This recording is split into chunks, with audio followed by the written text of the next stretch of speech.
Now the last holiday beverage I am going to show you is this non-alcoholic spicy cheer. Now we need 5 ingredients, 1 being water, the rest being different juices. These juices are always going to be handy, especially this holiday season, that people will be bringing in pies and different kinds of items, and of course drinks.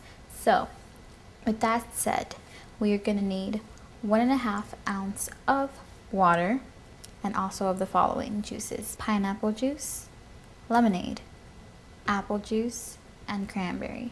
Now this is a quick and simple drink as well, because we're going to be busy wrapping presents and opening presents, so we need to keep it nice and simple in the kitchen. We're going to get our glass, and in order, pour the 1.5 ounce of water. Now I forgot to say, it needs to be warm water. Hot or warm, not cold. Warm water. That's why I have it in my little container. 1.5 ounce of pineapple juice, lemonade, apple juice,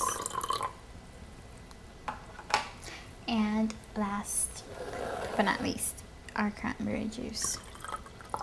This is going to give it a nice rich color, and we're going to top it off with 2 cinnamon sticks. Just let them sink in. And voila, spicy cheer.